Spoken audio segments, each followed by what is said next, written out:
Idol, anong age pwede mag-creatine?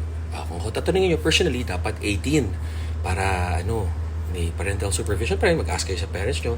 Pero kung ayaw nyo na magtanong sa parents nyo, dapat 21 kayo. Bakit? Kasi wala pa silang studies in adolescence, meaning in teen years, 17 pababa, baka maka-affect siya sa hormones, sa pagtangkad, sa ganito, ganyan. Ang mga studies nila sa healthy adults, 18 pataas.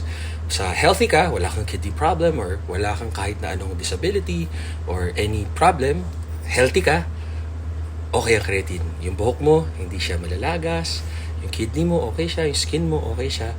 Ngayon, kung may mga problema ka na, huwag ka na mag-creatine. So, sa nagtatanong nito, kung pwede daw siya dahil 15 lang siya, magpaalam ka na lang sa parents mo and as much as possible, antayin mo na lang mag-18 ka. Kasi dapat develop ka na, baka ma-affect siya sa, sa mga hormones mo. Kasi growing years natin yan, mga teen years. Tama kayo? Mali ako, I'm not your doctor. Do what works for you. Happy